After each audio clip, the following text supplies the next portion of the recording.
अस्सलाम वालेकुम मेरे सादा से पाकिस्तानी। मेरा नाम रेहान तारिक है और आप मेरा यूट्यूब चैनल और फेसबुक पेज देख रहे हैं। पंजाबी में एक इस्तिलाह इस्तेमाल की जाती है लमकाओ। तो हुकूमत लमकाओ पॉलिसी पर गामजन है, यानी डिलेइंग टैक्टिक्स इस्तेमाल कर रही है, ताखीरी हरबे इस्तेमाल किए जा रहे हैं और जो भी मामला है उसको जितना ताखीर से दो चार किया जा सकता है हुकूमत समझती है कि उतना ही उनके हक़ में बेहतर है।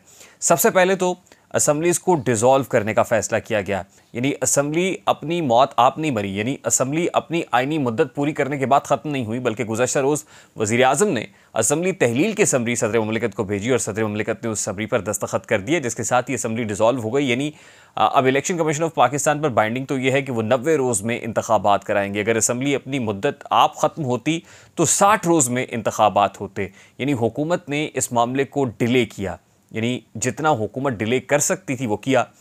दूसरी इंपॉर्टेंट चीज़ यह है कि केयर टेकर प्राइम मिनिस्टर का नाम अभी तक फाइनल नहीं हुआ।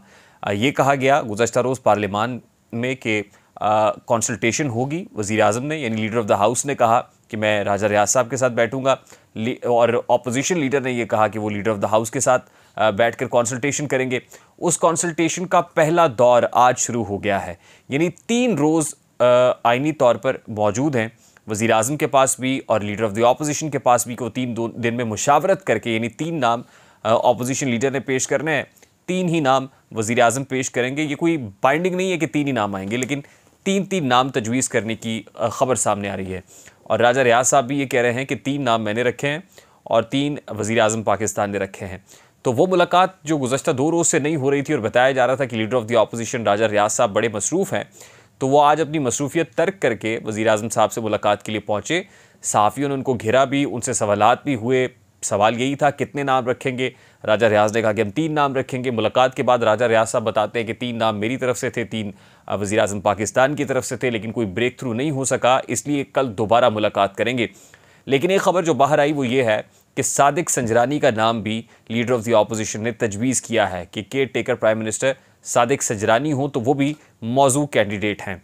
यानी अब एक नाम और मार्केट में आ गया है, जहां बहुत सारे नाम मार्केट में फ्लोट कर रहे हैं और टेस्ट करने वाले टेस्टर छोड़ रहे हैं, यानी मार्केट में पानी की गहराई को नापा जा रहा है। एक नाम फ्लोट किया जाता है, कोशिश की जाती है कि रिएक्शन चेक किया जाए कि इसके ऊपर रिएक्शन क्या है, तो अब एक और नाम देकर मार्केट के अंदर रिएक्शन नापना मकसूद है।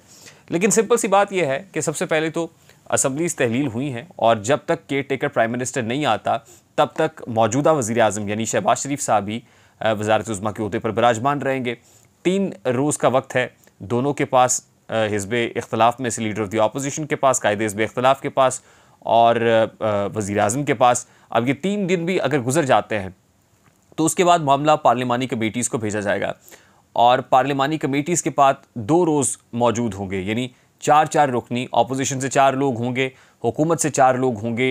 ये बैठक सजाएंगे और बैठ के नामों पर इत्तफ़ाक़ राय पैदा करने की कोशिश की जाएगी। अगर यहाँ पर भी इत्तफ़ाक़ राय पैदा नहीं होता, 2 रोज़ गुजर जाते हैं, इत्तफ़ाक़ राय नहीं होता, उसके बाद मामला जाएगा इलेक्शन कमीशन ऑफ पाकिस्तान की कोर्ट में और फिर चीफ़ इलेक्शन कमिश्नर और जो चारों मेंबर्स हैं इलेक्शन कमीशन ऑफ पाकिस्तान के, उनके पास कंसल्टेशन के लिए मज़ीद 2 रोज़ होंगे। यानी 3 रोज़ पहले लीडर ऑफ द हाउस और लीडर ऑफ द अपोजिशन के पास, मज़ीद 2 रोज़ पार्लिमानी कमेटीज़ के पास, फिर मज़ीद 2 रोज़ इलेक्शन कमीशन ऑफ पाकिस्तान के पास, तो कुल मिलाकर ये 7 रोज़ बनते हैं, यानी 1 हफ़्ते का वक्त मज़ीद होगा। इसका मतलब ये समझा जाए कि अगर हुकूमत इसी लमकाओ पॉलिसी के ऊपर गामजन रहती है, यानी डिलेइंग टैक्टिक्स इस्तेमाल करती है, तो शहबाज शरीफ साहब अगले 7 रोज़ तक वज़ीर आज़म पाकिस्तान रहेंगे और उसके बाद chief election commissioner care taker prime minister के नाम का ऐलान कर रहे होंगे। अब सादा सा सवाल ये है कि क्या है कि डेडलॉक है, क्या है कि नाम अनाउंस नहीं हो रहा। अब सोचने की बात यह है कि राजा रियाज जो पाकिस्तान मुस्लिम लीग नून के टिकट के ख्वाहिशमंद हैं, क्या वो वज़ीर आज़म शहबाज शरीफ के साथ जो सदर हैं पाकिस्तान मुस्लिम लीग नून के और राजा रियाज को टिकट दिलवा सकते हैं, दे सकते हैं, बल्कि दिलवाना क्या है, दे सकते हैं, उनसे जुर्रत इख्तलाफ करेंगे? कभी भी नहीं हो सकता। राजा रियाज की क्या जुर्रत है कि वो शहबाज शरीफ के साथ इख्तलाफ करें? तो इसका मतलब ये है कि एक मैच फिक्सिंग है, ये it's just an I wash. लोगों को ये बताने की कोशिश की जा रही है कि जी हम तो मुशावरत कर रहे हैं, जमहूरियत में इख्तलाफ राय होता है तो यहाँ इख्तलाफ राय मौजूद है। हमारी इतलात बावसूख अंदाज में ये है कि कोई इख्तलाफ राय नहीं है, किसी जगह पर कोई डेडलॉक नहीं है, ना तो हुकूमती जमातों के माबैन कोई डेडलॉक मौजूद है, ना ही हुकूमती जमातों और इस्टेब्लिशमेंट के माबैन कोई डेडलॉक है। बल्कि एक सोची समझी प्लानिंग के तहत ताख़ीरी हरबे इस्तेमाल किए जा रहे हैं। और फाइनली जो भी नाम आएगा वो नाम चंद लोगों को, जो टॉप नॉच लोग हैं हुकूमत के वो, और ज़ाहिर है जो मुक़्तदिर हल्के हैं वो, उनको पता है कि किस नाम को हतमी रोज़ हमने अनाउंस करना है। सिर्फ डिले किया जा रहा है मामले को ताकि लोगों के सब्र का इम्तिहान लिया जाए। दरियासना मुख्तलिफ नामों को फ्लोट करके मार्केट में एक एक करके नाम फ्लोट करके पानी की गहराई को नाप लिया जाए। और तब तक ज़ाहिर है शहबाज शरीफ साहब तो पहले इस्टेब्लिशमेंट के गुण गाते हैं। मज़ीद अगर प्रोजेक्ट्स पर कोई तख्ती लगानी है, फ़ीता काटना है, बज़ाहिर तो फ़ीता वही काटेंगे लेकिन तारीफ़ वो chief of the army staff की कर देंगे, तो वो भी मौजूद तरीन उम्मीदवार हैं जितनी देर तक उनको रखा जाए। और अगर इस्टेब्लिशमेंट चाहे उनके बस में हो तो वो शहबाज शरीफ को ही वज़ीर आज़म, निगरान वज़ीर आज़म भी अनाउंस कर दें। और फिर अभी तो बहुत सारे लोग ये कह रहे हैं ना कि इसहाक डार या शायद खाकान अब्बासी, ऐसे बहुत से लोग आ सकते हैं जो गैर जानिबदार नहीं हैं।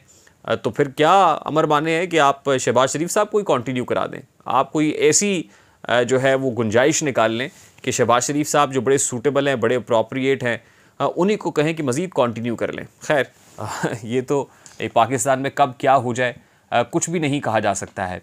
लेकिन दो बड़े फेवरेट नाम, एक तो कल मैंने आपके साथ डिस्कस किया कि अगर कोई माशी एक्सपर्ट ही बतौर केयर टेकर प्राइम मिनिस्टर लगाना है तो इसहाक डार से ज़्यादा मौजूद तरीन कैंडिडेट नहीं हो सकता। अब ये कहा जा रहा था कि कोई साबिक जज नहीं होगा, साबिक ब्यूरोक्रेट नहीं होगा, कोई टेक्नोक्रेट नहीं लगाया जाएगा, लेकिन जो नाम सामने आ रहे हैं उसमें कमोबेश यानी तकरीबन मोरलेस हर तबके से शोबा है ज़िंदगी से ताल्लुक़ रखने वाले लोग हैं। उसमें साबिका जज भी हैं, उसमें साबिका ब्यूरोक्रेट भी हैं, उसमें टेक्नोक्रेट्स भी हैं। जो साबिका जज हैं और बड़े फेवरेट बताए जाते हैं वो जस्टिस मकबूल बाक़िर हैं। और जस्टिस मकबूल बाक़िर अब बतौर जज डिफरेंस ऑफ ओपिनियन रखते रहे हमेशा आसिफ सईद खोसा के साथ, हमेशा उमर अता बंदयाल के साथ, और जो हम ख्याल जजेस इस वक्त सुप्रीम कोर्ट ऑफ पाकिस्तान में गिने जाते हैं, माने जाते हैं। अगर हम जस्टिस मकबूल बाक़िर के रिमार्क्स उन केसेस के अंदर उठा के देखें तो आपको अंदाज़ा होगा कि जस्टिस मकबूल बाक़िर साहब किस तरफ को अलाइंड हैं। उनकी अलाइनमेंट मोरलेस वही है जो जस्टिस काजी फ़ाइज़ ईसा की है। तो इससे बेहतर क्या हो सकता है कि justice Qazi Faez Isa chief justice of the country हों और उन्हीं के लाइक माइंडेड, या कम अज़ कम हम ख्याल जज नहीं हैं, दूसरी तरफ की पार्टी के नहीं हैं, वो केयर टेकर प्राइम मिनिस्टर के रोल में बतौर निगरान वज़ीर आज़म काम कर रहे हों। सूट करेगा ये पाकिस्तान मुस्लिम लीग नून को भी और PMNL लेड एस्केलेशन को भी, PDM हुकूमत को भी। और पाकिस्तान मुस्लिम लीग नून ये समझती है कि ये दोनों जज मिल के, जैसे 2 Ws हुआ करते थे पाकिस्तान क्रिकेट टीम के अंदर, वसीम और वक़ार, दोनों एंड्स से मिल के जो अदलिया की सहूलतकारी है जिसकी तरफ इशारा आज भी जावेद लतीफ़ कर रहे हैं, कम अज़ कम उस सहूलतकारी को मिलिया मीट किया जा सकता है, एक्सपोज किया जा सकता है।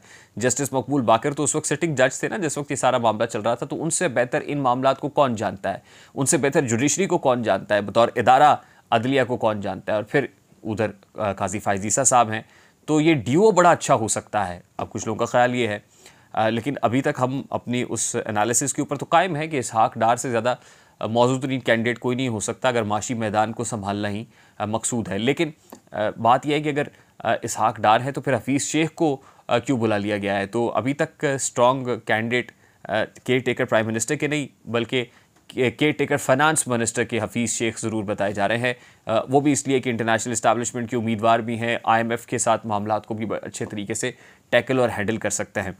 अब जिस अंदाज में मामलात को आगे चलाया जा रहा है उससे एक बात तो इस्टेब्लिश्ड है, और वो ये है कि जैसे पंजाब में एक ढांचा तैयार किया गया है, खैबर पख्तूनख्वा के अंदर एक ढांचा बनाया गया है, इसी तरह सिंध के अंदर एक फ्रेमवर्क तैयार किया जाएगा केयर टेकर, उसके साथ बलूचिस्तान में एक ऐसा ही फ्रेमवर्क तैयार किया जाएगा, और फिर उसके साथ ही वफाक के अंदर भी ऐसा ही सेटअप उतार दिया जाएगा, जिससे जिस खदशे का इजहार मैं बार बार कर रहा हूँ, आज मैं मज़ीद तयक्कुन के साथ ये कह रहा हूँ कि अगर ये मामला 8 महीने से ज़्यादा चला, यानी आप ये देखिए कि मैक्सिमम हद इस वक्त इलेक्शंस कराने की मार्च है, क्योंकि मार्च में जो इलेक्टोरल कॉलेज है वो इनकम्प्लीट हो जाएगा। इलेक्टोरल कॉलेज इनकम्प्लीट होने का मतलब है कि प्रैक्टिकली प्रेसिडेंट जो पावर लेते हैं इलेक्टोरल कॉलेज से वो भी उनके पास मौजूद नहीं रहेगी, और सेनेट के अंदर जो अपर हाउस है वो भी प्रैक्टिकली नॉन फंक्शनल हो जाएगा। और उसके बाद अगर ये सेटअप ऐसे ही चलता है तो इंतहाई गैर दस्तूरी होगा, इंतहाई अनकॉन्स्टिट्यूशनल होगा।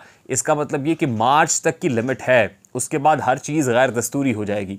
और अगर किसी ने सोच लिया कि मार्च से आगे जाना है तो फिर उसके बाद आप ये सोच लीजिएगा कि वो फिर 1 साल नहीं होगा, 2 साल नहीं होंगे, 3 साल नहीं होंगे, फिर आपको कम से कम 8 से 10 साल ऐसा ही सिलसिला देखना पड़ेगा। जिस तरह की तैयारी नज़र आ रही है और जिस तरह का बंद बांधा जा रहा है वो कोई 3-4 महीने का नहीं है, 5-6 महीने का नहीं है। अगर ये खदशात दुरुस्त साबित हो गए तो ये मामला अगले 5 से 10 साल तक चलेगा और फिर जो पॉलिटिकल स्टेक होल्डर्स हैं वो हाथ मलते ही रह जाएंगे, आंखें खोल के, आंखें फाड़ फाड़ के सिर्फ देखते ही रह जाएंगे कि हो क्या रहा है। और उसके बाद ये एक दूसरे का गुमान गालिब है कि गिरबान फाड़ने तक भी आ जाएं। अब बढ़ते हैं ज़रा चेयरमैन पीटीआई की तरफ से अपडेट्स की तरफ। चेयरमैन पीटीआई के लिए आज फिर बुरा दिन था। तोशा खाना केस में भी दरख्वास्त ज़मानत खारिज की गई है। फिर 190 मिलियन पाउंड का जो अलकादर ट्रस्ट केस है उसके अंदर वारंट भी जारी किए गए हैं, उसमें भी दरख्वास्त ज़मानत खारिज हुई है। यानी इसका मतलब ये कि तोशा खाना केस में अगर रिलीफ मिल भी जाता है, यानी ये मुअत्तल होती है सज़ा, कन्विक्शन तो बरकरार रहेगी, सज़ा मुअत्तल होती है, जेल से निकलते भी हैं, तो एक और केस तैयार है। जैसे हमने आपको पहले बताया था कि नायब रावलपिंडी भरपूर तैयारी कर चुका है और अलकादर ट्रस्ट केस के अंदर वारंट भी जारी हो गए हैं, तो इस केस में चेयरमैन पीटीआई को धर लिया जाएगा। बुशरा बीबी की मुलाकात चेयरमैन पीटीआई के साथ लगभग 1.5 घंटा तक रही। जेल में उनके वकला को तो नहीं जाने दिया गया। तो चेयरमैन पीटीआई इमरान खान की अहलिया बुशरा बीबी की जेल में चेयरमैन पीटीआई के साथ तकरीबन आधा घंटा मुलाकात हुई है और इस आधा घंटा मुलाकात के अंदर यकीनन हाल अहवाल भी पूछा गया होगा, लेकिन एक अहम मैसेज पैगाम रसा के तौर पर बुशरा बीबी चेयरमैन पीटीआई के पास लेकर गई होंगी। और गुमान गालिब है कि आने वाले दिनों में ये जो आधे घंटे की मुलाकात आज हुई है ये टाइम भी बढ़ा दिया जाए, यानी मज़ीद 1-2 इम्पॉर्टेंट मुलाकातें हों और फिर उन मुलाकातों में कोई ब्रेक थ्रू हो सके। यानी इस वक्त पैगाम रसा का किरदार बुशरा बीबी ज़रूर अदा करेंगी और अदा करने के लिए तैयार भी है इस कंडीशन के साथ कि उनको मुलाकात का मौका भी दिया जाए।